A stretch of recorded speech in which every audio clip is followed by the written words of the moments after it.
বাঁকুড়া থেকে নর্থ সিকিমে ট্রিপ করবে ভাবছো, কিন্তু কিভাবে যাবে, কত টাকা খরচ পড়বে কিচ্ছু জানা নেই। তো আজকের ভিডিওটা তোমাদের জন্য। বাঁকুড়া থেকে এনজেপি যাওয়ার কোনো সরাসরি ট্রেন নেই, তাই আমাদের কাছে অপশান থাকে হয় দুর্গাপুর, না হয় হাওড়া থেকে ট্রেন করার। কিন্তু আমি ট্রেন করেছিলাম শান্তিনিকেতন থেকে, কারণ দুর্গাপুর থেকে ট্রেনের সিট অ্যাভেলেবেল পাচ্ছিলাম না। এক্ষেত্রে চাইলে তোমরা বর্ধমান থেকেও করে নিতে পারো, কারণ হাওড়া থেকে সমস্ত ট্রেন বর্ধমান হয়েই এনজেপি পৌঁছয়। আর এক্ষেত্রে কিন্তু ট্রেনের সংখ্যাও বেশি থাকে, কারণ দুর্গাপুর থেকে এতগুলো ট্রেন অ্যাভেলেবেল থাকে না এনজেপি যাওয়ার জন্য। রাত্রে চাপলে পরের দিন সকালেই তোমাদেরকে এনজেপি পৌঁছে দেবে। এছাড়াও তোমরা বাঁকুড়া থেকে যে কোনো বাসে করে শিলিগুড়ি আসতে পারো, সেক্ষেত্রে কিন্তু ভাড়াটা বেশি পড়ে। আর এক্ষেত্রে স্লিপারের ভাড়া নিয়েছিল 320 টাকার মতো। এনজেপি স্টেশনে নামলে কিন্তু অনেকজন তোমাদেরকে ঘেরাও করে ধরবে, তাদের সাথে শেয়ার ট্যাক্সি অথবা প্রাইভেট গাড়ি করার জন্য।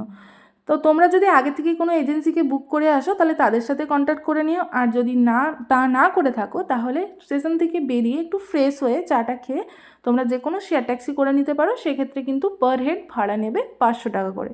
আর যদি তোমরা কোনো প্রাইভেট গাড়ি বুক করো, তাহলে কিন্তু সেটা 4 সিটারের জন্য ভাড়া নেয় 3 থেকে 3,500 টাকা।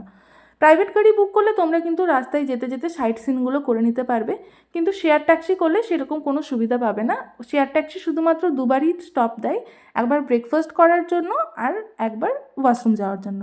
তবে এখানে ব্রেকফাস্টের অপশানে খুব বেশি কিছু থাকে না, মোমো, চাউমিন, ম্যাগি এসবই থাকে।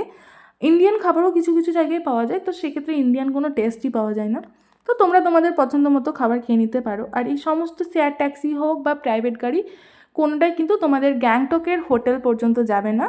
ওরা কিন্তু গ্যাংটকের যেটা নিজস্ব ট্যাক্সি স্ট্যান্ড, ভাজরাক স্ট্যান্ড, সেখানেই তোমাদেরকে নামিয়ে দেবে। এরপর তোমরা ওখান থেকে আবার একটা আলাদা ট্যাক্সি করে হোটেল পর্যন্ত পৌঁছে যাবে।